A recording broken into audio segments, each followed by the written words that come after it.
This episode is brought to you by Allstate.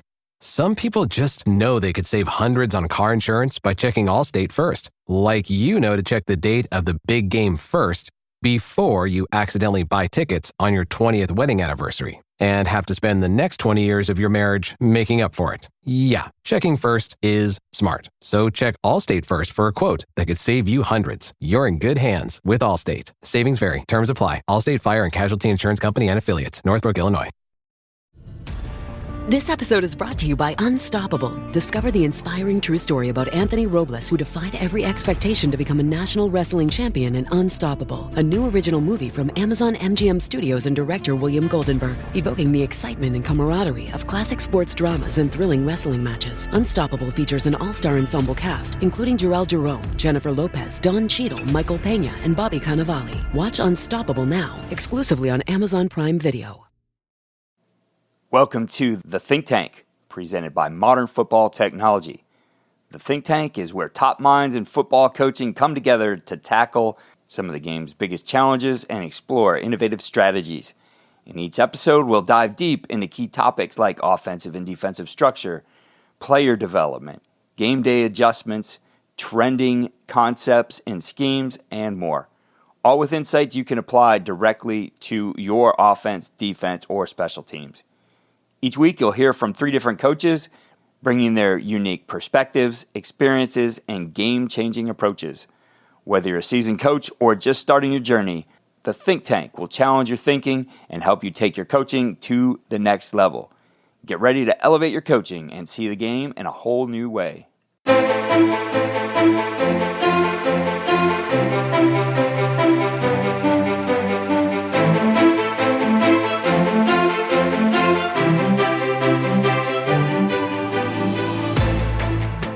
Most teams we play don't huddle, so that's the advantage of us. We get to see what they're lined up in, at least before motion. So I can get us into what I think is going to be a good play against that formation. I think we need to take this game back, right? When I talk about, you hear about these offenses running this and they run that and this motion, everything's offensively. I think us as defensive coordinators need to take this game back. Every defense is good. It's just how well you know it, right? And maybe how well the players you have that kind of, I think, Mike, you said it earlier, the players you have that fit what you're doing. We're here for our second episode of The Think Tank, and this week we flip it over to the defensive side. And I felt that the topic we used on the offensive side is a good one to start with here as well. And the idea in our offensive think tank was, how do you create the structure using terminology that is easy to learn for your players, yet at the same time gives you all the tools you need as a defensive coach to game plan, to make adjustments, all the things that you need to be able to do. And, I'm sure that this conversation will evolve and move into other things, but that's going to be our starting point of this. And joining me on this think tank in alphabetical order, we have Grant Caserta. Grant is at Ferris State, a linebackers coach. I first met Grant when he was at Husson, and they had one of the top defenses in the country, Division III. Obviously doing a great job at Ferris State. They just won the national championship here in 2024. Mike Fox is the defensive coordinator at SUNY Brockport.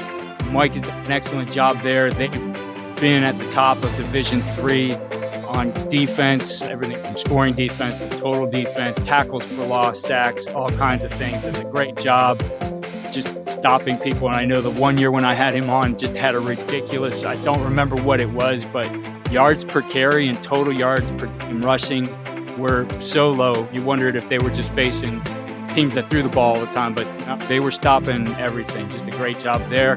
And then Eric Kasperowicz has been on the podcast several times, multiple state champion, now at Mars High School in Pennsylvania, has spent time at the college level too. He's an offensive guy who's become a defensive guy, so it thinks about it in an interesting way. But I think these guys have a lot to offer in terms of what they're going to share with you here today. So I'm going to kick it over to them, let these guys get rolling. This episode of The Think Tank is brought to you by our partner, Modern Football Technology. Trusted by elite programs like Sarah High School, Union High School, St. John Bosco, and Bishop Gorman, Modern Football Technology gives you real-time insights on opponent tendencies and self-scouting, saving you 8 to 10 hours of film breakdown every week. With air-free analytics and instant data integration, You'll gain a play calling edge all game long.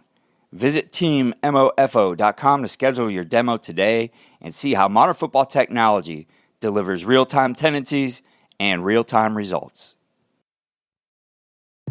This episode is brought to you by Amazon. Sometimes the most painful part of getting sick is the getting better part. Waiting on hold for an appointment, sitting in crowded waiting rooms, standing in line at the pharmacy, that's painful. Amazon One Medical and Amazon Pharmacy remove those painful parts of getting better with things like 24/7 virtual visits and prescriptions delivered to your door. Thanks to Amazon Pharmacy and Amazon One Medical, healthcare just got less painful. Thank you, guys. Thanks, Keith. Appreciate it. What's up, guys? How we doing? Coach, how you doing? Great to be on with you guys. Absolutely. Yeah, my pleasure. Hey, Grant, quick story. I'm buddies with all the Slippery Rock guys. So I know you guys just had a heck of a game with those guys. I think in the semifinals, maybe. Yeah, it was in the semis. They gave us all we could handle. I mean, really good team. Their region doesn't get a lot of credit, so I think teams just assumed that we were going to roll over them.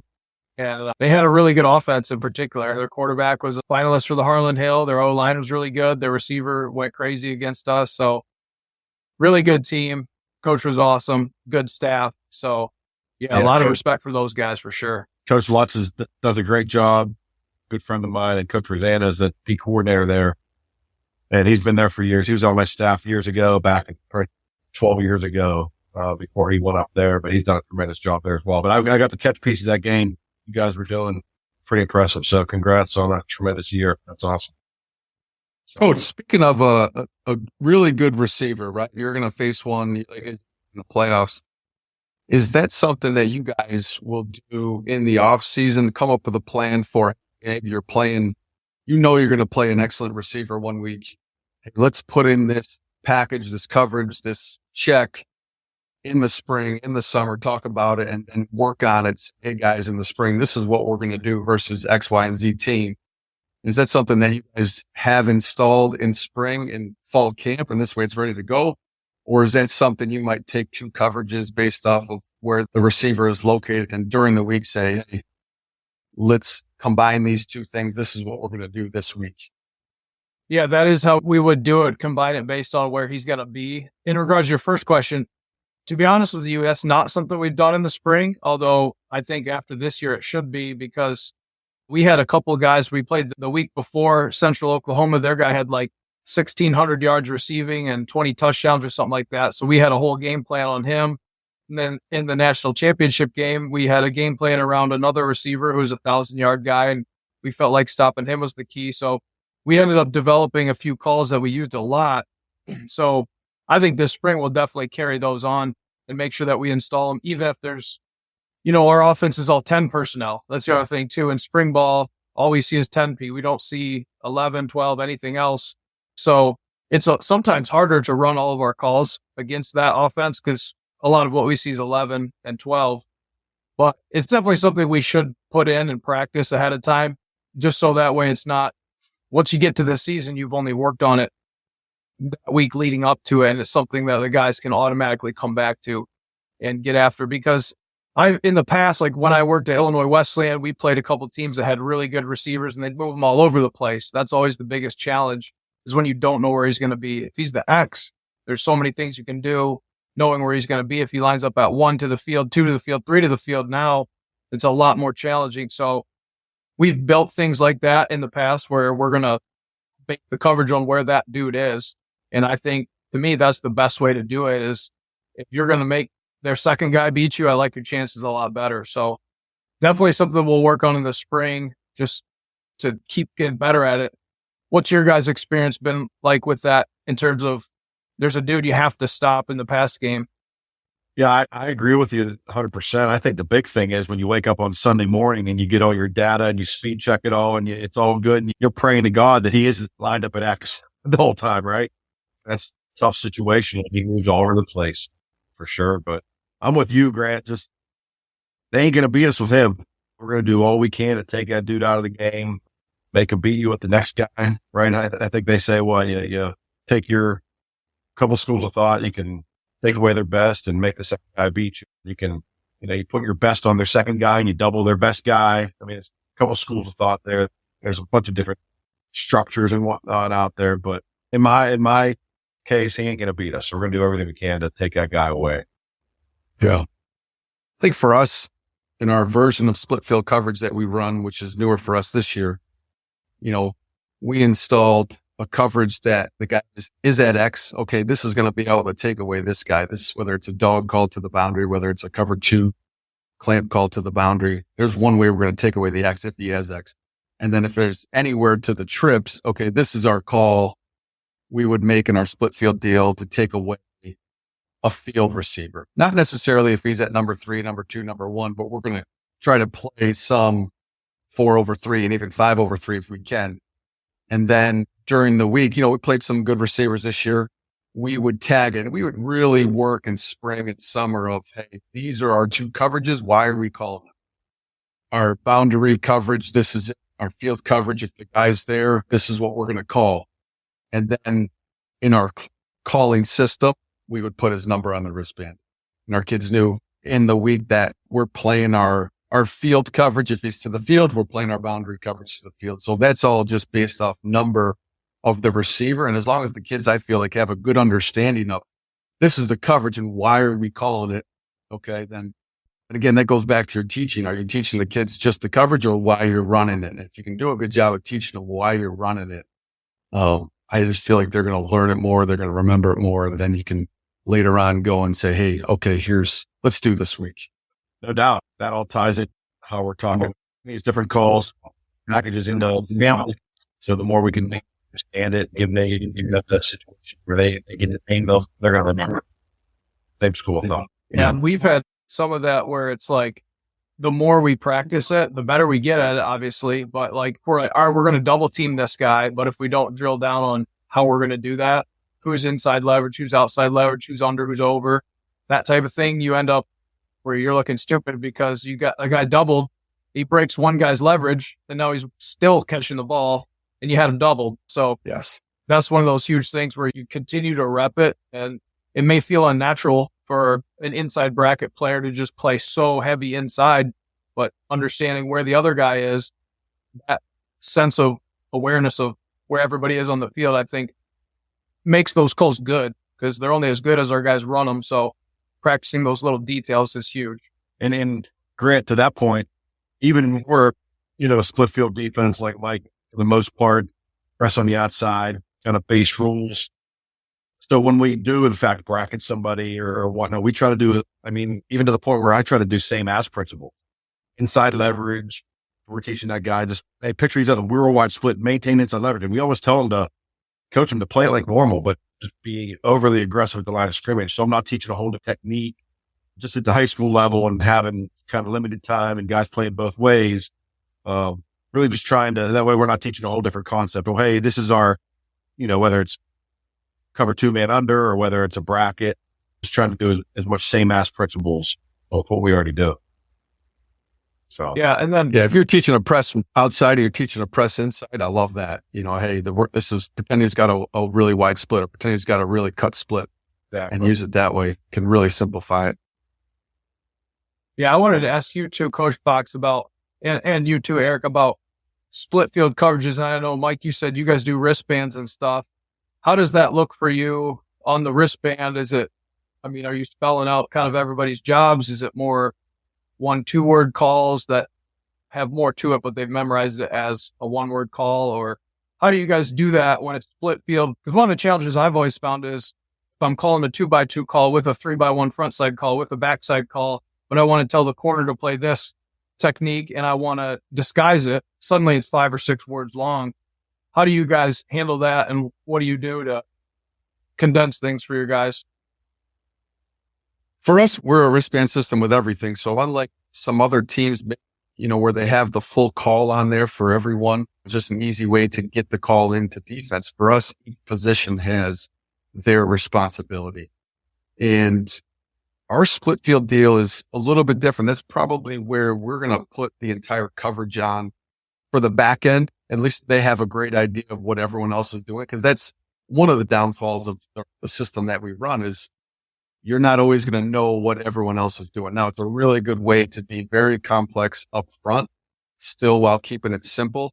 But in the back end, with our split field stuff is where we're going to really teach the full coverage from top to bottom. So those guys have a great idea. But it could be as simple as, if we're going to make an adjustment, our boundary safety, if we wanted to play quarter half, his band would literally say half on it, right? The boundary corner would literally say flat. So it's just one way in terms of a fast pace, right? Learning, instead of communicating whatever your call is to squat the corner into the flat, it's giving it to them right off the bat. Anytime we're going to try and take away a communication where they can possibly, whether a team's going fast, whether there's some miscommunication, anytime we could have that on the wristband and just take that part of it out of their hand, they can focus on the technique. And really for us, I call it the rule of three. That's a big teaching tool for us, is I have a lot of guys who either coach with me or I've graduated with that are teachers, and they always talk about this rule of three. Kids are only able to take 3 things at a time. So when it comes to our man stuff, our DBs are going to learn 3 things. When it comes to our zone stuff, they're going to learn 3 things, and that's it. And then we can take those 3 zone concepts, and in our split field coverage, we could play quarters to the field and half to the boundary, or vice versa. And that's really what I talk about, is the guy into the boundary, is the guy to the field. That could be the difference. Our strong safety to the field, his band says half, and our boundary safety, his band says cover 4. And that could be the difference between that, as long as they understand that. But, those 3 things that we're going to just rep over and try and take away the teaching or the double calls for that. Most, I tried to make it so it's good versus a 3-by-1 or a 2-by-2 formation. So there's not much of an adjustment. Whatever they come out, and we're good to play it. How long have you been doing? We started this when I got to SUNY Brockport, 2016 was my first year.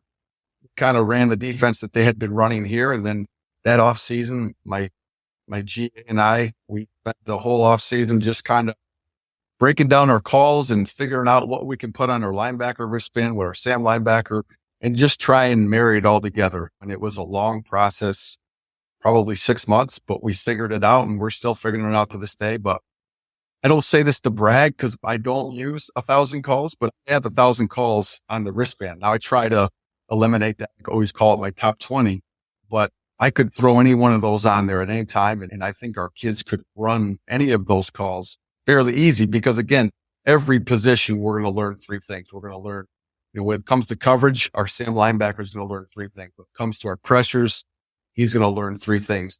It's unbelievable the amount of combinations you can get when each position can do one of their 3 things. So for us, we can be very complex, but be very almost boring. It really is. Sometimes our kids get very bored with what we do on defense. Yeah, just sitting here thinking about it as you're you could change, put in 10 new calls, and they wouldn't go different, because they're going to look down and just ace, flat, or half, or what's off the edge. Exactly. And it could be to an offensive perspective, if I change 2 guys up front, and it could be from, if we're going to long stick from a 4 technique, all of a sudden I take him and put him in a 4-eye or put him in a 3. I take our nose from a 0 to a shade. That changes your protection principles from odd to even. All other 9 guys are doing the exact same thing, but to the offense, presented in a different way, and pressure wise, the one of the questions we talked about is, how do you call a different pressure and keep it the same coverage, or add a little twist to it? We could have one linebacker running, 2 guys running one of our 3 things, and to the offense, it looks completely different. But to the other 9 guys, oh man, we're running the same coverage again. Here we go. You know what I mean? That we've run all game. It's great. I love it. I'm having a hard time ever thinking I can go away from it at this point. Yeah. It's like once you get that built, that's like your structure, and that's like your baby there. And then, no, I do have one question. So say you're running quarters, whatever. Maybe it's quarters to the field, half to the boundary, and now say you just add a 5-bit pressure on there. So now maybe that, I don't know, maybe the ball's going to come out quicker. Is there a way that the DBs, the secondary, the back half might know that, hey, we're bringing pressure here, that it might be a different, it might be a more of some version of quarters or something? Yeah. So for us, we're going to play we're going to be either a 3-match team in our 5-man pressures, or we're going to be a 0 team. And we play a couple different we talk about man. There's 3 versions. We play a sticks version. We play a 0 too high version that looks like quarters. And we play our match, which I put in a man category because it's got a lot of man principles. So they know when we're playing that coverage, the pressure's coming. So they're knowing what we're doing up front. They might not know the exact blitz, but they know the ball should come out hot. And our corners, man, we bring so much pressure. Our corners really get good at aids, slants, and that's pretty much it. We're not seeing a lot of 5 steps, so it's real comfortable with what we're teaching, and they love it. But pressing on the outside, right? Just limiting the options for them, right? A lot of fades and a lot of low percentage throws. So yeah, all for that. How about you, Eric? How do you structure the way you call?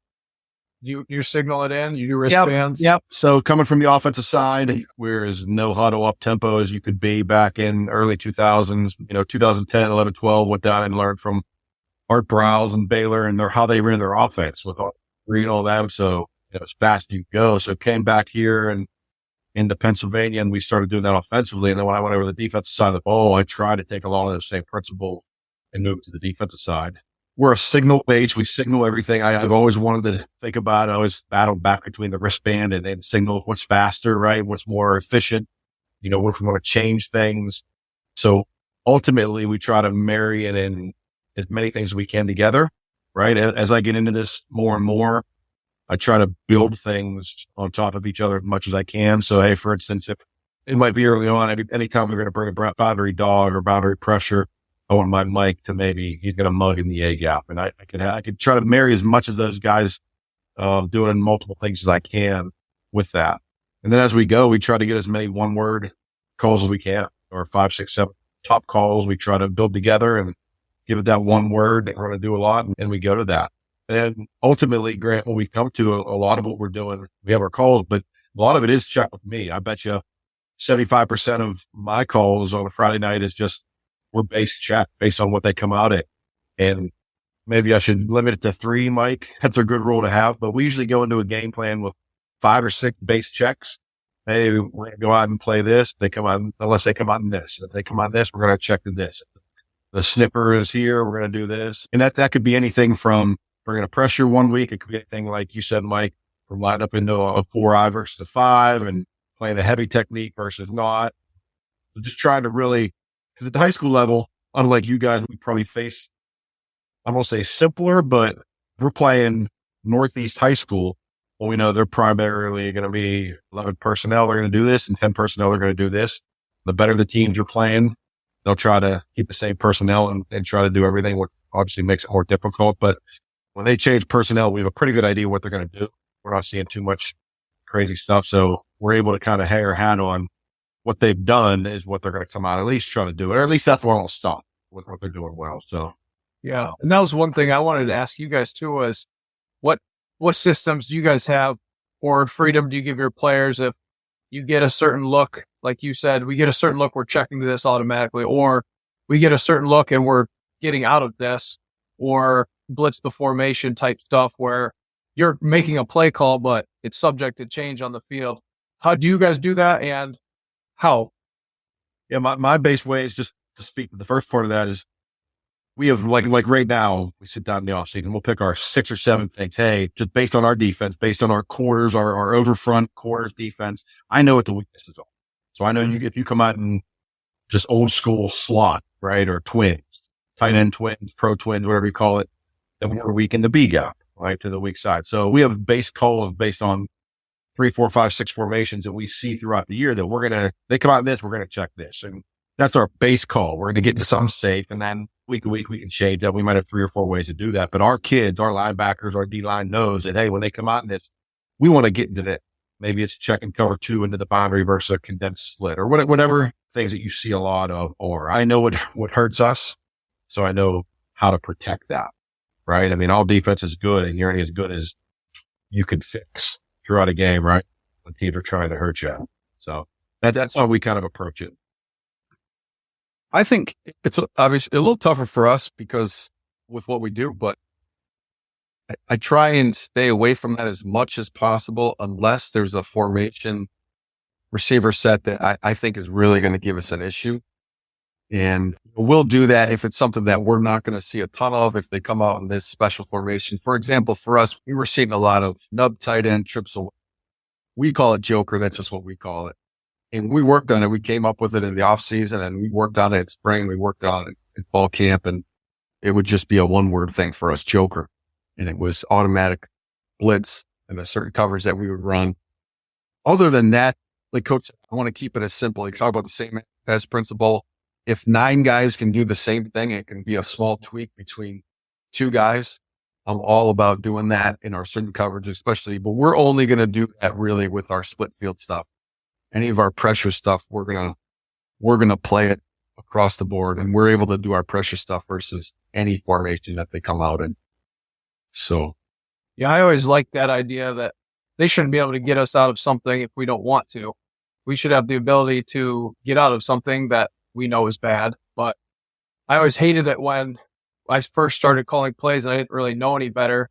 I kept checking stuff because they'd be in 3-by-1 or something. It's like, well, you need to have some versatility in your calls to be able to still run what you want to run without them dictating you. I think we need to take this game back, right? When I talk about, you hear about these offenses running this and they run that and this motion, everything's offensively. I think us as defensive coordinators need to take this game back. We need to start making these guys react to what I actually listened to the last week's version of this with the offensive coaches. They were talking about some pressure stuff that really did them a disservice and some twisting came, and I've already been writing notes on it, and we're ready to take this thing back. They're going to react to what we're doing. I love doing that. You know what I mean? I want those guys to stay up at night because of what we're doing, not the other way around. So I agree. And again, coaching offense for so long and now being on the defensive side here for the more part of 10 years now, I'm a big believer in again, depends on how, you're only as good as your kids and what they can do, right? Doesn't matter what, they can go out and do, but building as much in this air, right? Is packaging things. One of our best calls, I don't know how you guys would defend. It's just 3-by-1 open, gun strong, right? It's the old, inside zone stick concept, right? And if you're a 4-down team, you might defend it differently than a 3-down team, but it gives us a ton of issues, right? Stick draw, right? So how are we going to do this? We have 3 or 4 ways we could defend it.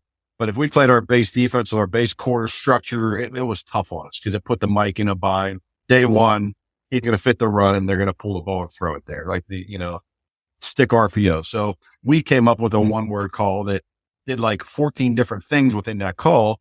And it was probably our best call year. I mean, we were shutting people down out of that call, and still to this day, it's one of our best calls we do. It's one word. Everybody knows what they're doing. It's got a built-in. We're playing some sort of kind of cover 3 to the field, to the boundary. We're press bailing. Our boundary safety's rolling down, playing the C gap. We're slanting our D-line, forcing the quarterback to give the ball. So it's all built in. It lets us as a defense dictate what they're going to do. It puts them in almost into a trap. It's like the old, I forget what they're calling it, but when you let the quarterback, the odd flush stuff, right? You let the quarterback make them rush to the field. You're there to sack them. It's almost like setting a trap for them, and we know what they're going to do. So let's dictate that and make them do that. Yeah, I think that's so crucial with how much option there is, RPO and otherwise. Like, our offense is based on the option. It's an old beer offense turned spread. It's really hard to defend. There's tons of motion. There's all kinds of different series of plays that come off one of another. And for me, I always want to, like you said, Eric, dictate where the ball's going to go. Our offense will run basically 10 different versions of triple option. Some have throws, some have pitches and different things like that. But I want them just to hand off the ball. So like you said, let's make them hand the ball off, and we can be moving on the D line and make it difficult for them to get yards on the inside zone part. But being able to just decide who gets the football and having calls to determine that, because maybe sometimes you don't want the back to have the ball. Sometimes you want the quarterback to have the ball. He's not as good of an athlete. Just having a system for that, and maybe like a menu of calls where if we're anticipating option stuff, this is going to force it to go here or there. I think those are the kind of things that can help coordinators be ready when it comes, and you're not just calling plays to call plays and hope that your guys execute it well. But trying to take control a little bit more on our side.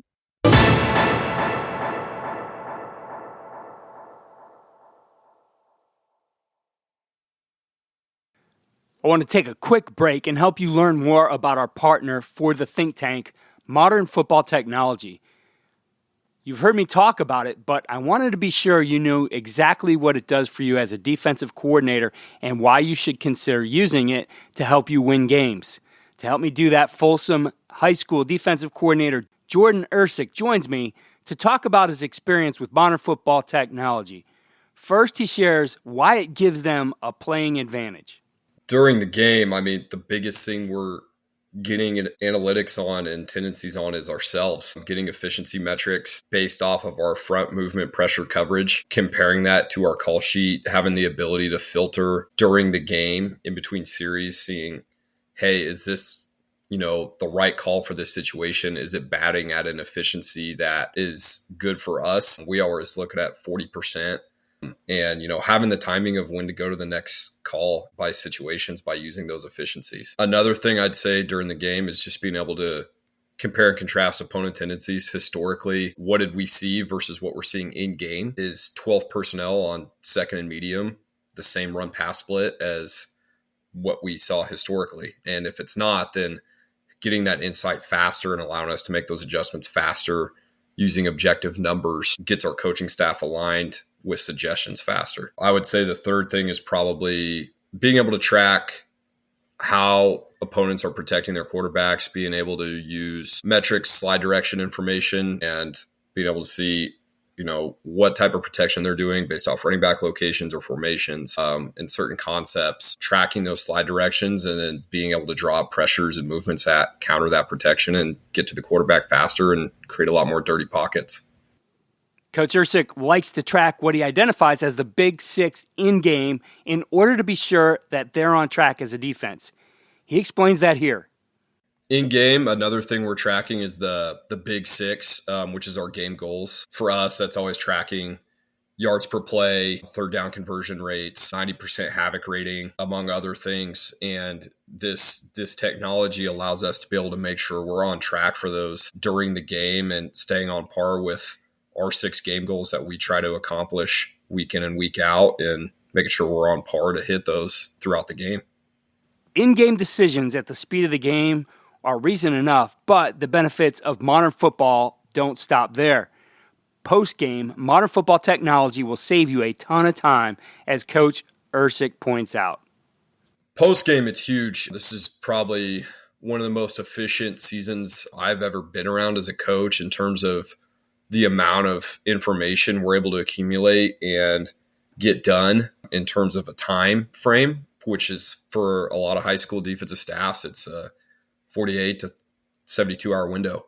And for us, we, after our game is done, we have 68 points of game data broken down at game speed. So we can import it to Huddle. Post game, I'm able to leave the office earlier because of that, because I don't have to break down the film. I don't have to stay up till 3 a.m. breaking down the film. We've even figured out a cool little way to get our correction notes in there as part of the import. So we don't even have to, accumulate correction notes to set up for meetings. When we roll up to film on early Saturday morning, I haven't touched the film since 10:30 the night before. It's already been broken down and done, and it takes very little to no time to do it. And then on the flip of that is our self-scout process is now instantaneous. We don't have to accumulate data and run reports in our video platform to self-scout anymore, because this data is instant and cloud saved. We can 3-game self-scout ourselves instantly every week. So we're able to,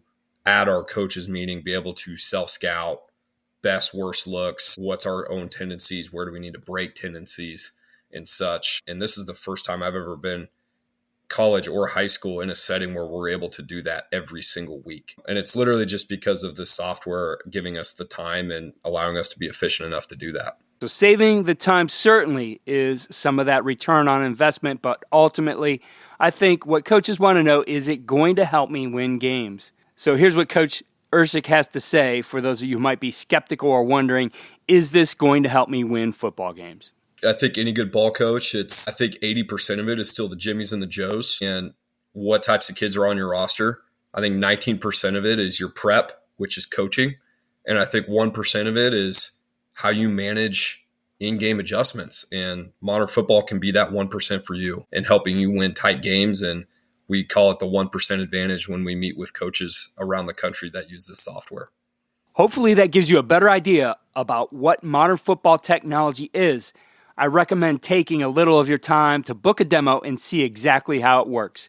You can go to teammofo.com or go to the description and click the link. Let's get back to the think tank.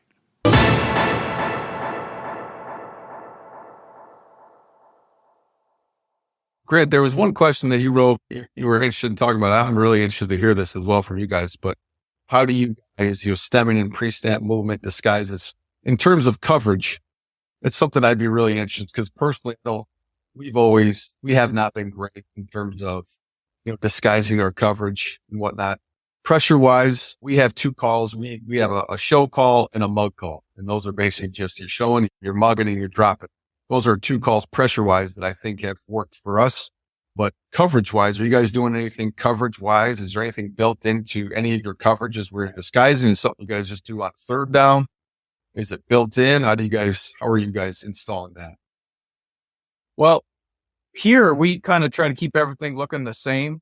So we don't do it as much here, but at previous places I've been, we had a simple system of, we just basically taught the DBs what a 1-high structure looked like and what a 2-high structure looked like. And it was as simple as tagging the beginning of a call with a 1 or a 2. If we said 1, we were going to line up in a 1-high structure, and then they were going to move to the 2-high structure as late as possible and vice versa. So I would call in a 2-high call and tag it with 1, and they'd line up in the 1-high, and then we'd move to the 2-high. Because kind of like your rule of 3, to me, if you can do those two things well, that's good enough. Sometimes I think we get too complicated and try to do too much. It ends up confusing our guys. So that's one thing that I did, and the guys caught on to it really quickly. And it gives you a little bit more options to protect some of the stuff. Sometimes you do want to line up in 1-high and come after them and play man or drop to 3. But at the same time, you can give them that look and then just play your quarters or play it 4 under 2 deep or something like that. So that was one thing that I did in the past I thought was very low investment that I think helped give us a little bit more unpredictability when it comes to what the offense is seeing. Grant, that's a great idea. I was seeing that. I want to look the same every single time. So whether we're playing quarters, whether we're playing cover 2 man, the difference between that's a couple yards. If we're going to spin to a post safety defense, we're going to play a little 3 or a little hot coverage, then we can easily get to that. And back in the day, 5, 6, 7 years ago, I was really probably over coaching, getting to where they need to be, as opposed to holding the disguise. Whereas now I think I'm going the opposite. I'm thinking it's almost to the point where, almost to a fault, holding disguise a little longer. I was always afraid to get to that post too late. Whereas I don't think it's that important. I think you can get there late and still be effective and protect the middle of the field. But yeah, we try to keep everything looking the same. And then they have to know what we do. So hey, I got a question for you guys. And again, just from my offensive mind of old to this, like you were saying, I think, Grant, about the offense that you guys face, all 10P, RPO, multiple options. That's great. That's why offenses can be so successful, because as an offensive play caller, he can call inside zone and all of a sudden he spits it out there and your guy runs for 70 yards. And it's almost like collateral damage. He didn't make that call. The quarterback made the call. They had a great play and went for a touchdown. So put that on the defensive side of the ball now. What do you guys do? Is there anything that you do? And this is something that I'm really intrigued to get into. And that's why I love just packaging things, because I would love to make a base call and our kids almost understand that, hey, this happened, so we can do this. We have the flexibility to do some things within the system. That it's almost like, well, hell, coach, you made a hell of a call. Well, not really. We taught our kids what to look for. Hey, they had a condensed split, so we checked 2 over there and we squatted and intercepted the ball. A friend of mine who coached D-line gave his D-line, we talked about stemming and stunting, right, and maybe some games. He gave them the ability on first and second down, if there was no other call. They played a 4 down, and he allowed us 2 tackles there. We call it a checker stunt, a NT stunt, whatever, where they're going to attack the center and read them, right? If there was no call on, if it was a base down, there's nothing else on. He allowed them to do that on their own. So there was times where he didn't make a call, but they were running that stunt. They'd end up getting a TFL and, hey, great call, coach. Well, no, he really didn't make that call. That's where I strive to get to. I don't want to always be the guy having to make that perfect call. I want to build the system so that the kids are able to put themselves in a situation, or it may happen that way within the system to make plays. So I don't know if that makes sense. Yeah, I think the most basic one that I've used in the past is just an easy example would be if I called cover 2 and then they've got a tight end and a Z receiver to the field. I don't want to be in cover 2 anymore, so you guys check it to cover 4. And things like that, or if it's a bunch set but it's, scattered a little bit. Well, technically, coach said it's only a bunch when they're, right in together. Give them the freedom to put themselves in a better call, and they have to understand what the offense is trying to do to them. But like with splits and things like that, if it's too tight, it's too wide, make a check and get yourself out of a bad call. That's when the preparation during the week and teaching the guys, it's on us to teach them. When they're getting into these sets, they're trying to do these certain things. And if they know that, then they can anticipate it, get themselves in good position to make a play. Yeah, front-wise for us, we're a base 3-4, but when we get into our over fronts and we get into our 4-man, what looks like a 4-man front, that's primarily where we have essentially one front that we're going to play. And that's when we get into a lot of the stuff has to do with where your extra fullback, your extra tight end, your extra H is. And so any movement base is going to be essentially off of him. And that's a big thing for us. And that goes, the reason why we're going to run that with our split field coverage. So front-wise, they're going to have their base rules in terms of slanting, not as much twisting, but definitely slanting to where that H is. And then, man, anytime I can get an opportunity to send a guy, we're going to find a way to send, whether it's our field outside linebacker, whether it's our boundary corner to a nub set, or we love versus motion, sending that guy. We love versus unbalanced, sending that guy to the backside.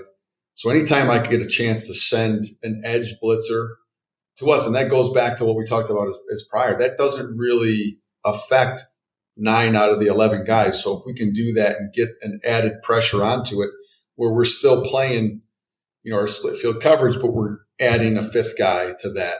We love doing that. And that's primarily, we're going to try and stick to that. To more, we see a ton of 12 personnel. We see a ton of 21, 22 heavy stuff. So we're going to do more of that when we get into our heavy formations, because you're not seeing as much complex pass game. We're seeing a ton of max pro. So I wouldn't say alleviating the zone, but strategically taking a guy out of the pass coverage is what I like to call it. Yeah, but if you get those guys in the core, we want to try and bring as many guys off the edge as we can, any opportunity. For sure. We've done some stuff in the past like that too, kind of what you're talking about, Eric. Like when we played some 3-down, having a shared rush with those guys where if the back comes my way, I'm taking them. If he doesn't, I'm adding. So you're getting back to that 4-man rush, but you're getting it optimally from a coverage perspective. And if he stays in, maybe it turns into a drop 8. So maybe your outside linebacker comes off the edge and makes a sack because the back went away from him and it looks really good, or the back stayed in and you drop 8 and you get a pick. And it's like, there's just some variety in that call. It was sweet that we ran a drop 8 against a 6-man protection, but it was just built in. So I'm with you. I think more and more of that is good for our side of the ball. You guys mentioned empty. How many empty checks, or don't you, go into a game with? The team comes out and empty. Let's just say it's a 10 personnel, and I think ultimately it depends if they're going to try to throw it out of it. Like, what are they going to do? Are they going to try to throw it? Are they going to throw a screen game? Is it more of a quarterback run screen game type deal? How many empty checks do you guys go into a game plan with traditionally? Me, personally, every coverage that we run, we see empty quite a bit. It's one thing we see is we're going to see a ton of empty. We're going to see a lot of 12, 22, a lot of wildcat. Teams love to spread us out or condense us in with what we do. So every call, we've had to get to the point where we can play a call versus empty, whether it's split field, whether it's our matchup coverage, whether it's our man. We've practiced it. We've done it. That being said, we're going to go into every game with 3 extra checks if we feel like we need them. One is going to be essentially a stack, very much a drop 8 scheme for us. and that's where you're using primarily if the ball's out of their hands really quick. They're trying to spread us out and just dink and dunk and option routes, screens, things like that. And then the other two are a zero call where we're showing on the line of scrimmage, we're bringing it. And then the other one is we're giving the exact same look and we're dropping out and we're playing our split field coverage with a cover 2 into the boundary, thinking about quick game and screen game into the boundary. Because let's be honest, teams are throwing it to the boundary, 1 and 2, and they're throwing it to number 3 to the field. Number 1 to the field, you can forget about him. He's not getting the ball. They put their running back out there to just look pretty. But really for us, it's going to be 3 calls, and we'll have them ready to go for every single game. Whether we use them or not kind of dictates on what they're doing and how much they're going to come out in that formation. Yeah, it's kind of the same thing for us. We're going to have quite a few different calls. It's going to really depend on, is the quarterback mobile? Do we have to worry about the running game? That's going to be a big indicator of, can we get those backers out of the box and run some twists and feel good about that? Or do we need to have somebody that's kind of got some eyes, half on his coverage, half on the quarterback?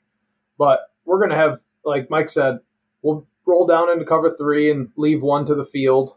Like, that guy's not getting the ball very often. We're going to find out where the running back is. Is he ever getting the ball?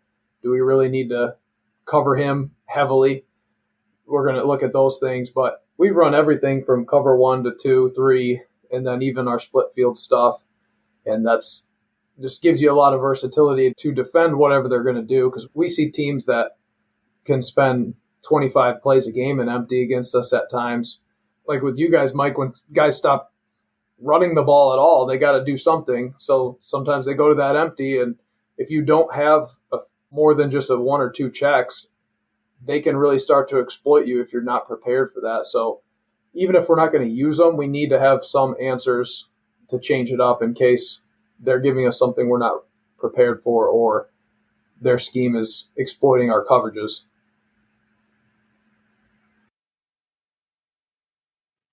The other question I really liked on here was, how do you guys organize your call sheet? What sections do you use the most? Is it a big call sheet? Is it a small call sheet? For me personally, this is one of the things I absolutely hate about being a defensive coordinator is organizing that. I give myself such stress to make sure that I have everything where I need to look at it because I get going in that game. But you probably find yourself never looking at it, right? I never look at that thing, and I spend the most time on that thing during the week, and I'm with you. After I just kind of throw it out and say, that must have been, if I'd have looked at that thing, it would have been good.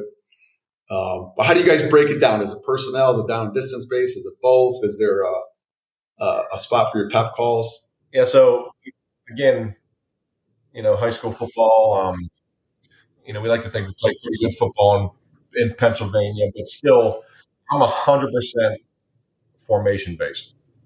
Obviously pay attention to some third down, your third and long, your third and short, but your regular down and distance, your P and 10. But other than that, we are formation based. I'm going to stop the formation. What you come out in is what we're going to plan for and prepare to defend. That's what all our calls are all based on. I can give a crap if it's second and medium to second and long. I don't think there's any difference in today's football for the most part. Most of these offenses are going to run their system on first and second down. Third down's a whole different deal, right? That's a whole different deal. I think red zone's important, right? Offenses are going to take shots. I think coming out is the same as third and short. So I think there's a lot of same as where I try to, again, call an offense. It's not a myth. People have the Cheesecake Factory menu, right? You see Sean McVay, he's got the thing and blah, blah, blah. It's 8 pages. And you see a D coordinator and it looks like this, for the most part. At least that's what I want to get to. I want it to be so simple. We have our checks. It's built in. Boom, let's go. I think just like to your point, Mike, rule 3, man. These kids can only do so much. Now, maybe the wristband system could help us expand because then we might have 1,000 defenses, but they don't know it because they just have their things they're supposed to be doing, right? So that's something that intrigues me. I found for me, what I used my sheet for most was third down calls. I wanted to be running the stuff that we decided ahead of time that this is where we're going to exploit them. Like we spend all this time breaking down pass pro and running through these blitz pass and picking the right ones. I don't want to get to the first third down and then I just spit out the first one I can think of. So that's when I'm looking at it the most. The way I structure mine is I have third down calls for kind of short, medium, and long.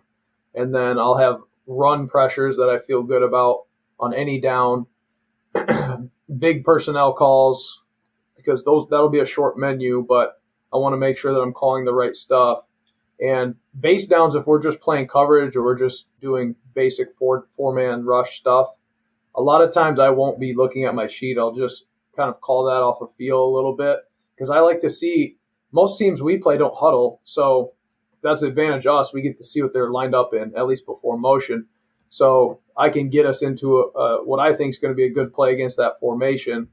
Whereas if I've got my head searching for a call, I might miss something like that. So I try to have my eyes up on the offense as much as possible. So I'm kind of like you, Mike. There's some games where you get done with it and I'm like, I didn't even really look at this thing at all. But I do like to have the blitzes by especially third down stuff or run pressures, where if I'm 2nd and 4 and I want to run a run blitz, I don't want to just pick one out of thin air.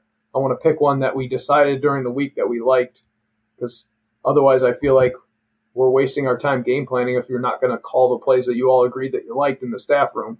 So that's how I do it. And then it's basically a sheet of paper, like an 8x11.5.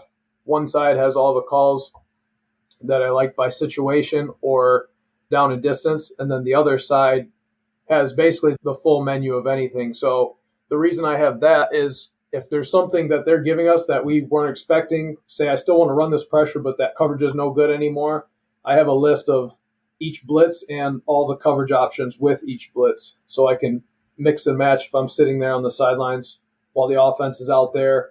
We can recalibrate on the sidelines and put something together. So I do have everything at my disposal just in case, but rarely use that side, but it's kind of like my safety blanket. I like having it there.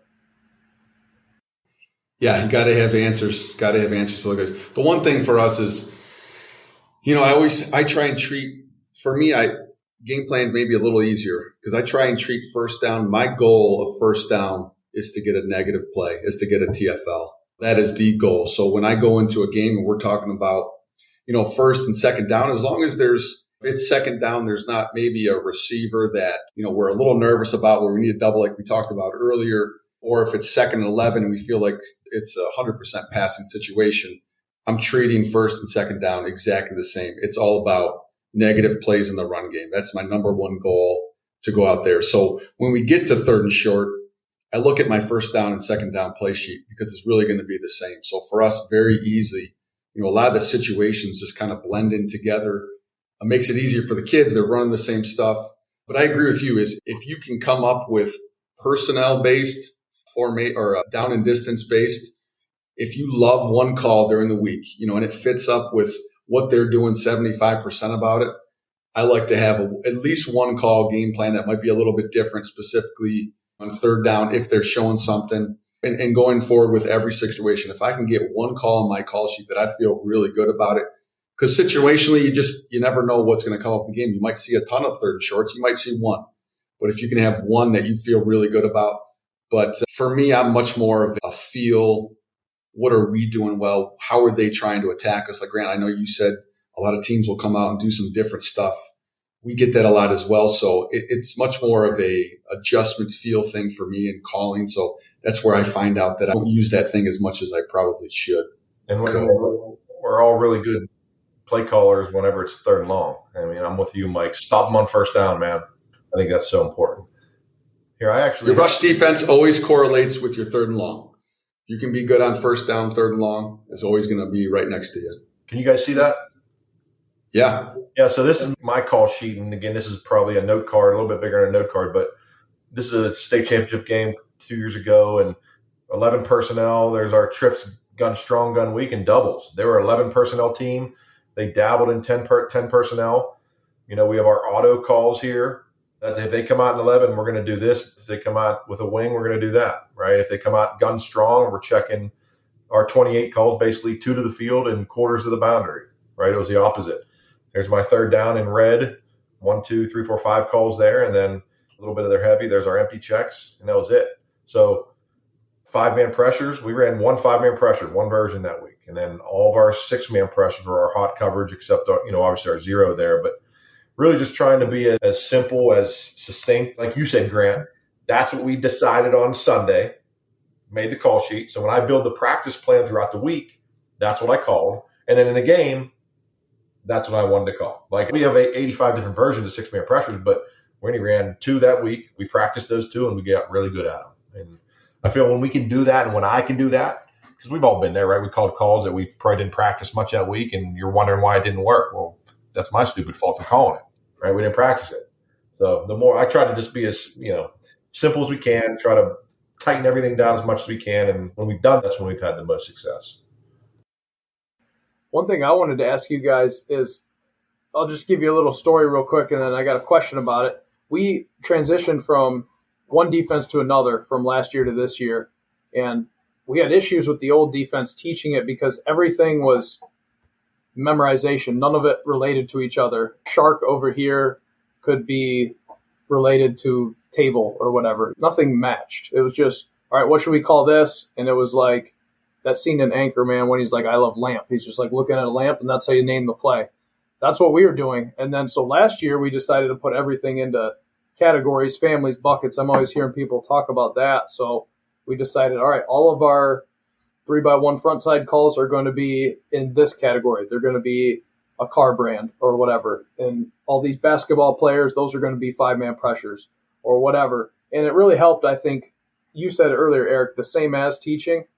Our guys understood at least. I don't know exactly where I'm blitzing to, but I know it's this category. I know how many we're blitzing, and I probably have an idea where we're blitzing based on some letter in the name or something like that.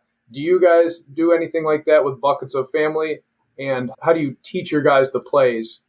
Yeah, 1,000%. We're, everything we do almost to a fault, OCD, that it's got to be like where we have animals for one of our calls, and I ran out of animals. I'm in the thesaurus more than anybody, right? Trying to find these words that match. Like, I have an animal, we have trout tadpole, we have gazelle. What the hell is a gazelle? But we have these words that mean things, but I want them to a fault. I want them to mean something to the kids. So they got to fit in that family. The one thing I found has been tremendous, and ever since we've done it, again, you're limited in some ways, but I think the investment is worth it. The juice is worth the squeeze because you get so much out of it. We're fielding boundary everywhere, other than our 2 tackles and our Mike linebacker. We're fielding boundary players. Most of our calls are fielding boundary, F words, B words. So they all mean something to the kids. For instance, our hot pressures might be, flame would be a hot pressure from the field, right? Same stuff, but it all means something. We even try to match our signals, and this is probably to a fault. Not that anybody's scouting our defensive signals as much as they do offensively, but we try to make the signals match the call too. Like, I'm not going to signal in burn and just put my right hand in the sky. Like, I want it to mean something to the kids. I think it's easier for them to learn. But yeah, we try to make everything pertinent for them and so they can understand it better. Doesn't really apply to us because we're the wristband, so our kids aren't learning full calls in terms of full shell deals, front blitz. But the one thing, whenever we create something new, we do have some one-word calls. And you can't do it every year, but I'm just a big believer in letting the kids come up with the name too. Like letting your guys that are, whether you're captains, whether you're seniors, whether guys that are really out there, is having them come up with calls, names of blitzes, whether it's something new, especially hand signals. If it's a hand signal that they're using with each other, you let them get in a group and you come up with it, they're more likely to remember it. That's not necessarily ideas, right? You can't think of any more. Exactly. Yeah, you guys do it. I ran out of, I can't tell you, Coach, I've looked at the thesaurus so many times when it comes to different stuff like that. But letting the kids take ownership of it, coming up with themselves has always been a big thing. I think it helps them. They're obviously going to remember it more, but it helps them take leadership too, and they're going to know it. Then for you, Eric, how do you, like I run into the issue, like I was saying earlier, about calls getting too long. How do you mentioned you guys do some one-word calls, I think. How do you guys decide which calls that might get shortened? Or how do you decide, all right, this is too much information, we're just going to simplify how we're calling it? I think that's the holy grail, man. That's the tough decision, right? We've just found that we probably have 5 one-word calls that mean multiple things, right? It might mean 8 different things on that to different parts of the defense. take what we do a lot of, what we see a lot of, and we just build it and we start there. It's like same thing on offense. They want to start going fast. Well, they build a one-word call. Well, what plays do they run the most of? Well, if they're going to have 4 verticals, they're going to have their inside zone bubble RPO, blah, blah, blah. So on defense, what do we see in the most, right? Do your off-season stuff. What do you see in the most? What's giving us the most issues, and building those calls in as one. And the more you can, I think make them mean something to the kids, the better it is. But that's hard. I'm still searching for ways to make it better for us, because I think the faster we can play, the less we're thinking. That's when we're having success. If you go back and look at your defense, I don't know about you guys, but for me, when we're not doing something right, we're not lined up right, I take that personally. That's my fault, right? Figure out a damn way that I can get the kids lined up. Get lined up, communicate.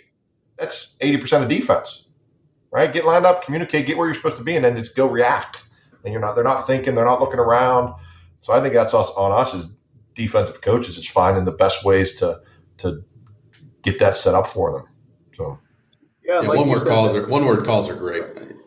We go through the days of the week. We have certain wristband calls that we have never changed since we created the wristband. So if it was red 1, for us it's 1. It's red 1, black 1, white 1, blue 1. Those calls have never changed in 10 years. So our kids, I always tell those guys the first day, remember those calls, so you don't even have to look at your wristband. Then we tag them with the day of the week, and it goes right across the board, Monday through Friday. And that's how we do it. So anytime we can get a one-word call in there, in terms of, I think it's worth remembering, installing, working on it from, spring ball, summer, all the way to it. Do you guys see the bad part about coaching high school football? We see the gamut of offense, 10 personnel, full 10. We see your today's football, 11 and even 12. We see wing tee, we see flex bone. So we're dealing with all of that stuff. Do you guys find yourself, I think with the success you both have had, you probably do. You probably see a lot of offenses of the week, flavors of the week. But do you find yourself seeing a lot of different offenses? And if so, how do you, especially with the exotic ones, say a flex bone team or something of the sort, how do you find yourself best preparing for that, maybe now in the offseason, knowing you're playing them this fall? I think for us, we don't see, nobody's going to go from spread to the eye, but they're going to change the formations that they come out in. There might be way more FIB. We see condensed all the time, different things like that, trying to motion shift. What helps us is, like I mentioned, our offense is 10P with tons of motions and shifts and stuff. So it's beneficial in that way that we get to see everything. We get to make all these checks against ourselves in preseason in the spring. The downside to that is we don't practice against 12, but that is huge for us because the teams that are going to change and do different stuff, if they want to play in 2x2 condensed or bunch sets the whole game, we've already practiced a whole bunch all year against that stuff, even if we weren't specifically game planning to stop that team. And then this year we did play 2 option teams. One was on our schedule and then one was in the playoffs. And for us, that's one thing where some teams know they're going to play, like we played Harding. They're an incredible triple option team. Some teams that are in their conference, you're going to spend spring ball trying to beat them because they're the best team in the conference. So you have to practice extra against them. We don't have that luxury. We went from Central Oklahoma, who is 3rd in the country in passing yards, to triple option the next week. So for us, it was really just about getting together as a staff and trying to get to the core of what they are as an offense and putting together a plan, whittling down the ideas that we have into something we think will work, and then go out there and hope the guys can execute it.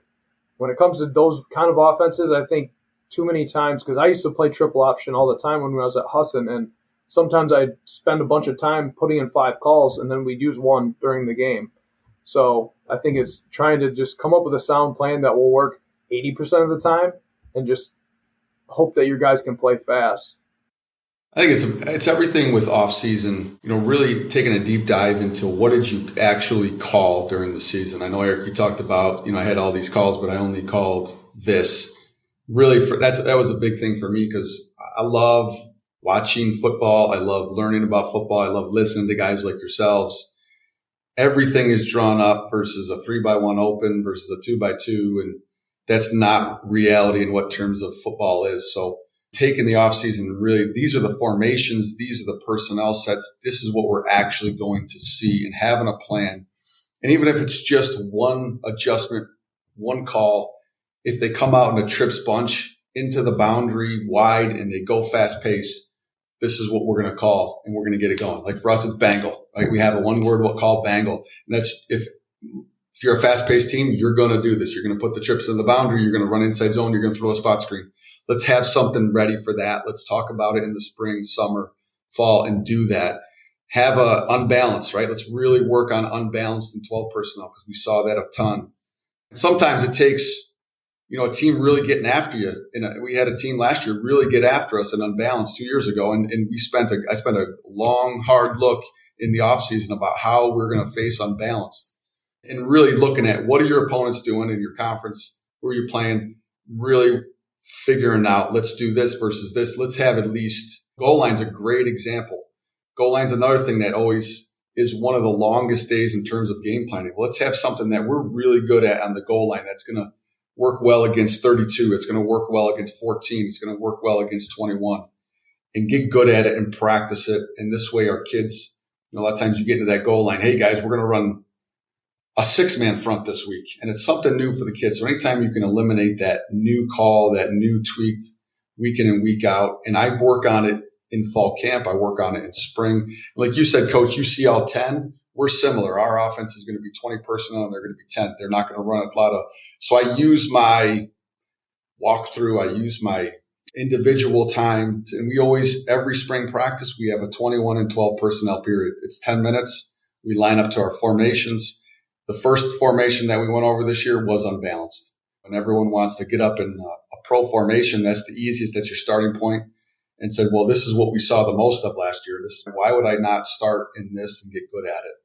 So having at least something going into the season that we can play versus a bunch, that we can play versus goal line, we can play versus Wildcat, and then it can tweak from there. While you're there, not to go down a tangent too much on unbalanced, but my first thought when we face unbalanced, I think there's two schools of thought. Do you blitz it? Do you overshift your linebackers? Do you shift your front?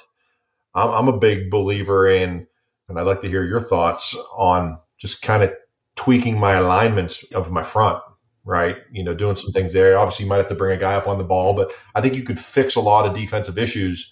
Like, I forget which one of you said it, but by just moving from a shade to a nose, moving from a 4-eye to a 5, that's a whole different front to an offensive line.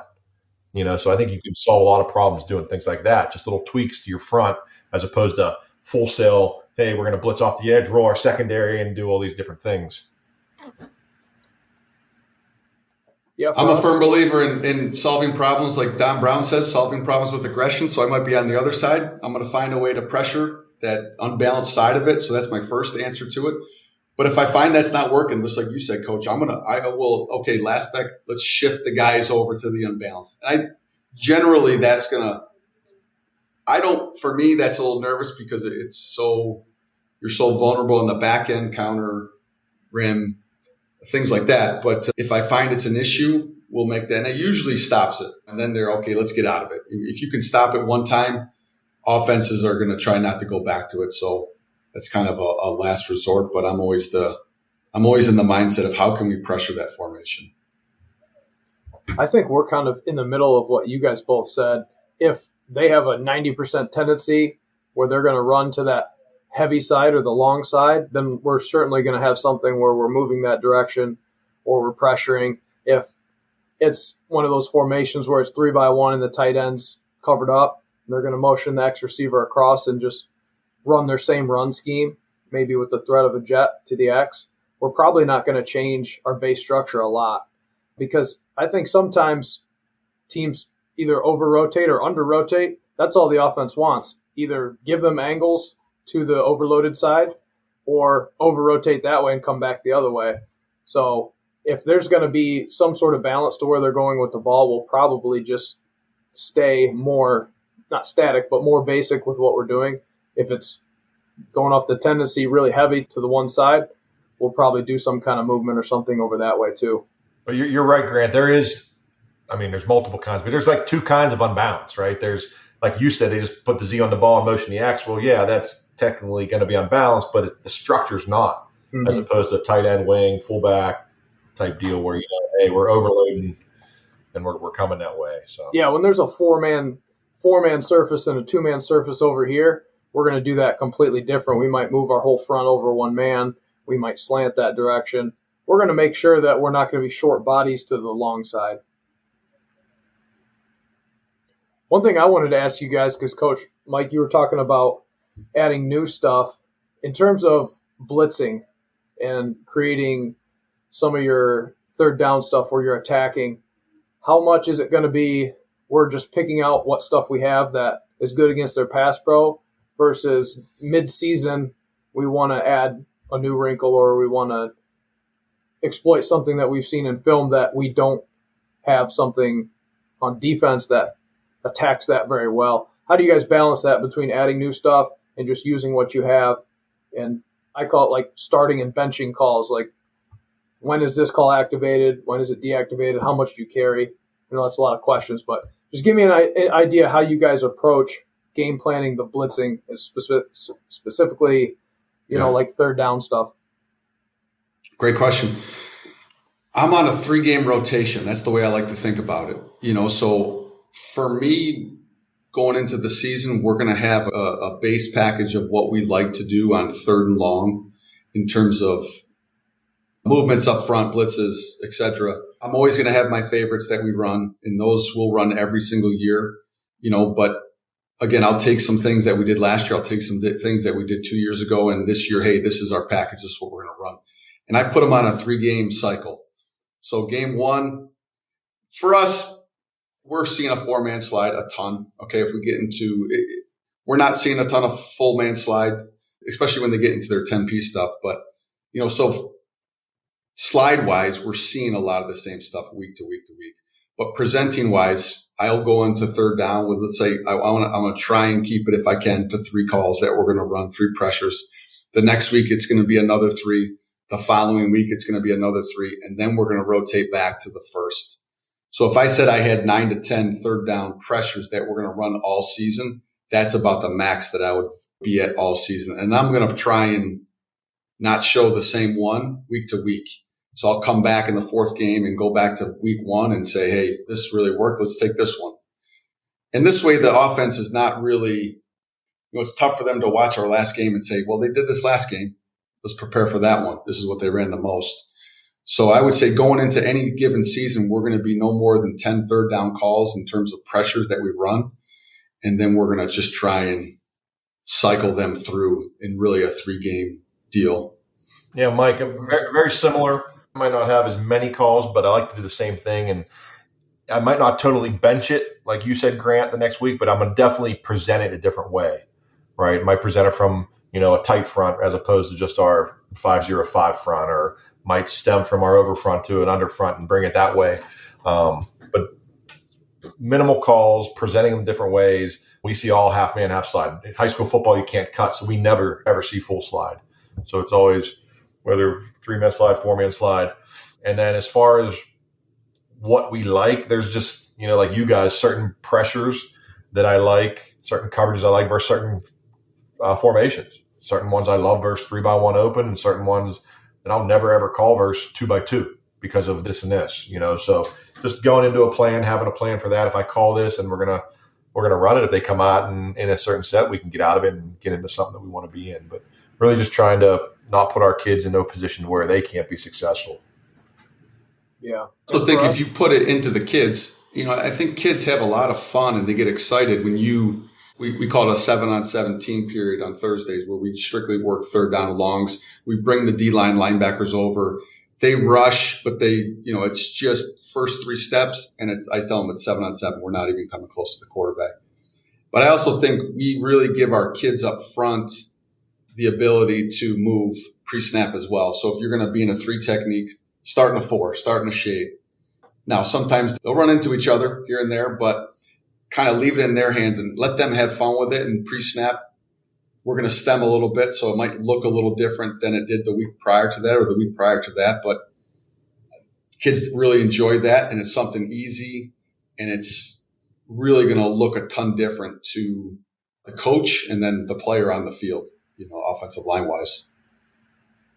Yeah, and we kind of did something similar to what you said, where we're going to give some different looks, but we more manufactured those ourselves, where we created a whole system of, for instance, we had a family of bear fronts, but guys were in different positions for different reasons. Sometimes it's to isolate the good rush end on one side. Sometimes it's to run a combo blitz on a guard that's the weak link or things like that. And we almost took it to the point where we would run the same one 3 or 4 times, and then we'd go right back to that same formation the next week, but the plays off of it would be totally different. Because like you said, Mike, they might know you're not going to run those same plays again, but they still have to practice for them. So in practice, they saw us run the same blitz out of a simulated front 4 times. They're going to be ready to stop that play, more than likely. So we're kind of trying to play chess a little bit and think, if they're going to slide this direction to take away this play, then we're going to have 2 ideas off of that where we can attack from a different way. So this year in particular, we kind of went the opposite way, and we had a ton of stuff, but we just activated and deactivated stuff as we needed to. So we didn't have 15 play calls going into the game. The library kept getting bigger and bigger throughout the season, but we were only going to come with maybe 4 of them or 5 of them to a game, and maybe run 2 or 3 of them. I'm also a big believer in, whatever blitz we have, and that's part of the process of putting them together, like you said, is who are the 5 or 6 guys that you're sending? For us, the majority, it's going to be 5, sometimes 6 or 7, but what do those 5 guys do the best? How can I put those guys? So for us, we thought our edge guys this year were fast off the edge. A lot of our pressures that we developed were just those guys. We made sure those guys were off the edge, right? Speed rushing. If you have a linebacker that's a better interior rusher, if he's a better off the edge, designing my pressure, not as much for taking care of the 4-man slide or the 3-man slide, whatever it is, but what does this guy do well? What does this guy do well? Because, you do watch, I was watching some of the games in the playoffs, and the guys were looking, what a great blitz. Well, the defensive end just beat the tackle and made the sack anyway. So, it was great, but that guy's pretty good, and that's what he does really well. So trying to put the guys in what do they do the best and design your blitz concepts, whatever they are, to take care of that. Because the last thing I want is my 300-pound nose guard looping to contain because I like the twist. I want him to take the center backwards and get pressure to the quarterback's face because that's what he's good at. It's such a crucial thing when you're designing pressures. Don't just draw it on the board and forget who's running it. If you're going to ask your big guy to do that, then it's not going to work. Ask your big guy to do big guy things and your fast guys to do fast guy things. And that's when I was designing plays early on, I just wanted to attack the protection at all costs. But sometimes if you're not doing it with the right guys, even if you get the protection you want, it's not going to work as well. So that's a great point. Hey, I have one question for you guys. Age-old defensive question. I go back and forth every year. Do you guys box or spill the football? I know you probably do both, but what's your primary philosophy as a coordinator? For us, we're going to box with our outside guys. So we call them the star and the buck. Those guys will box, and then our Mike and our 4 down guys are going to spill 95% of the time. We always just want to decrease vertical lanes up the middle. So we get a wham block, we're trying to spill that with the tackle. Same thing with the end if he gets a kick out block. Same thing with an ISO block for the Mike. And then on the outside, we're trying to box it back in. And being a quarters defense, we want to let those outside backers be aggressive and let the safeties fix it if something goes wrong. So day one, that's how we play it. I would say my philosophy is definitely spill. Absolutely. Get everything going east and west, chase it down with speed. That's always been my deal. Or as Don Brown says, dent, right? Exactly. Yep. Get everything going outside, chase it down with speed because we're going to pursue to the football better than anyone in the country. That's what we want. That being said, I think it's extremely important to always have an edge to your defense, a force player to your defense. But we're going to work in layers. Our outside backers are primarily going to be force players unless they're tagged in a pressure. Otherwise, if a safety is rotating down, whether it's quarters, whether it's cover 3, whatever it is, we're going to layer that. And they're going to communicate, and now that guy becomes a spill player. So base-wise, our 2 outside guys are going to be force, but a lot of times when we communicate and we talk, it's going to be a layered defense, and they're going to end up being a spill guy.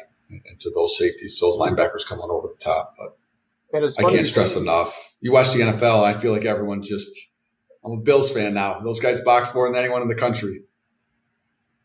It's funny you say dent, Eric, because we started doing that a couple of years ago with our defensive ends, where we're striking the inside shoulder of the kick-out block instead of like the wrong arm where we're turning our shoulders all the way. Because when we played our old defense, our DNs were big, stout guys, so they were able to strike a puller and maintain a gap. When we went to this new defense, our ends are a little bit lighter, more of the guys that drop, and not big linebackers, but more of that style than a big heavy-handed guy. And we found out pretty early that those guys weren't good at that. They weren't able to do what our guys could do when they were 265 pounds, bench pressing that guy and swiping inside. So we had to go back to the old way of wait and then dip inside and use your speed and quickness and get into that gap a different way. So it's always interesting. Like up here, we watch Michigan and the Wolverines when they were with Don Brown. That's what they were doing. And those Aiden Hutchinson, those guys can do that. You can smash them and then just throw them out of the way and be on the inside gap. But when you got lighter guys or guys that aren't quite as physical, you might have to mix it up. So within a spill and box conversation, there's always room for the technique too. It might seem like a littler guy can't spill, but it depends how you're asking him to do that. Ain't it funny? It's almost like the better your players you have, the better it works. I mean, hey, we spilled one year, but we had pretty damn good players. Next year we boxed, we sucked. Well, it's probably because we didn't have the same player we had the year before. I mean, it's like defense. I mean, every defense is great. Every defense is good. It's just how well you know it, right? And maybe how well the players you have that kind of, I think, Mike, you said it earlier, the players you have that fit what you're doing, right? Putting those kids in a position where they can be the most successful. You're not asking, like you said, Grant, a big 6'5", 320-pound defensive end to wrap and play the quarterback when he's more of a bull rush type guy or whatever. So linebacker-wise, I always tell those guys, yes, you are a spill player. We're talking inside linebacker. You are a spill player first, but we're trying to make the tackle first. If not, we're gonna take on the block inside out. Because too many times I think we get in the habit of, this is how you're going to take on the block. This is where your hands are going to be. This is where your head's going to be. This is the technique you're going to do it. Yeah, and we say, let's just try and avoid this guy and go make the tackle and try and just play football too. So that's one thing we always talk about linebacker-wise is we're trying to make the tackle first. If we don't, this is going to be your technique. This is where your hands are going to be. Right way, right? Know where exactly. Yep. And that's something that I've come to learn over the past few years too.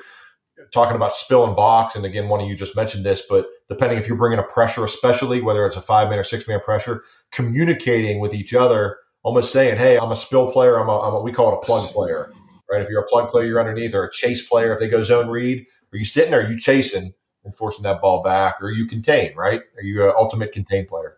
That's helped us a lot. Something simple for us, it's, when a guy's sitting right next to you, it's just a simple I'm here call. And that can layer, that can be linebacker to D lineman. D lineman becomes a spill player. It could be safety to linebacker. It could be linebacker to corner. So we practice that with every single position. Our defense knows how to take on a block inside out, and every position our defense knows how to force it back inside. Good deal. Well, this got out of hand a little bit. We're supposed to be an hour. Guys, we're rolling. Hey, magic was happening. You guys did a great job as we were going here, Mike. I'm texting Dan and Dub and Josh Herring from last week's. And I got a note for you. I said, hey, Mike was fired up, and he said, we got to take this back. And I think Josh brings up a good point, though. He says American capitalism will prevent them from taking control back. When they get better, the rules will get changed. He's right about that. Look at all the rules. Yeah. I got a secret, man. He really likes how we're twisted nowadays. We're taking out blockers. I've been writing notes, man. We're going to do that. We're going to start picking these linemen. Yeah. Well, that's what I love about this series. Just you guys sharing ideas, helping each other, learning from each other here. And I know our audience will learn. I sit here and I can mark clips as I'm going. And I thought, geez, I marked so many clips in this one. It's like the whole episode. So a lot of great stuff shared. I can't tell you how much I appreciate you guys coming back on the podcast. All you have been here before and participating in this. I want to make sure to our listeners, that all of these guys have some resources they've put together on CoachTube. I know, Mike, you have your sticks coverage. Grant, you've done something on linebackers and fits, and I know there's another one I can't recall. What's the other? I did one course you put last year together? on our defense. I mentioned that we switched defenses this year. The previous defense, it was a unique twist on the 4-3 defense, and then I've done some other linebacker stuff, like you mentioned. And then, Eric, you have a library that's really been developing there, starting out with stopping the run, stopping the pass, basics of the 4-3, and then you branched out and did some things like defending empty. I think you have something on third down, the situations as well. And I'll list all of these guys' stuff here in the show notes. Highly recommend all of the resources. I've been through them before. These guys do an excellent job. They've done an excellent job here. I want to thank each of you guys for taking the time and being on this, and look forward to talking ball with you. Thank you very much. Appreciate it. Thanks for putting this together. Thanks, Keith. Appreciate it. Hey, let's get one offense versus defense. A little chalk wars. Hell yeah. Hell yeah. We'll get that crossover. I mean, we named it the think tank. There is no offense or defense aspect. I'm alternating, but I think we'll get that one in too. I love that. Okay. Thanks, guys.